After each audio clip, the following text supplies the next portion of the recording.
It's been nearly 20 years since the United States first opened negotiations with Brazil over the use of its Alcântara satellite launch base.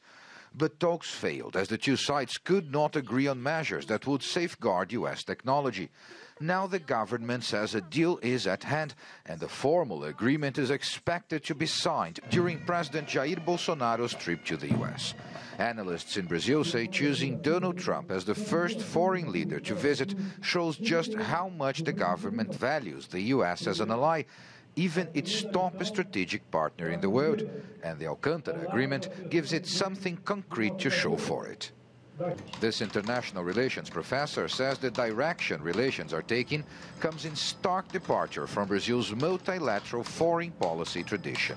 If Brazil becomes a strategic ally of the United States, that will be a big departure point in relation to what has happened in between Brazil and the United States. I'd say not only in the last 20 years, during which Brazil was mostly governed by a Workers' Party, a left-wing party, but also it will be very different from what has been happening since the end of World War II, when Brazil got more and more distant from the United States in main international issues.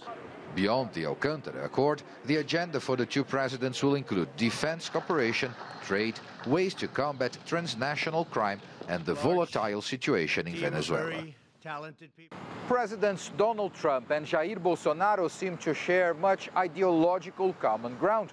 And while that serves as the basis for a deeper political bond between the two countries, there are those in Brazil hoping it will boost economic relations as well.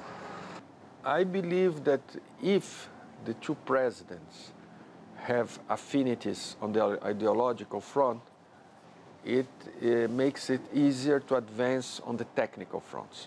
Makes it easier for bureaucracy to advance, but still you need bureaucracy to go through the technical nuts and bolts of the issues. However, this former Brazilian ambassador says ideological choices may have limited power to shape actual international trade and economic relations and could hurt the country's foreign policy. So I was very critical of the Workers' Party foreign policy.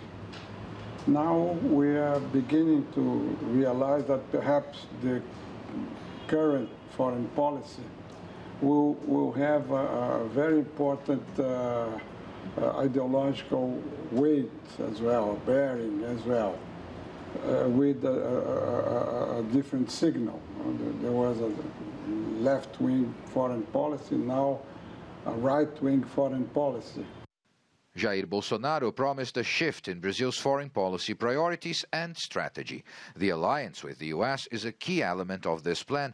The outcome of the president's trip to Washington could shed light on just how deep those changes might be. Paulo Cabral, CGTN, São Paulo.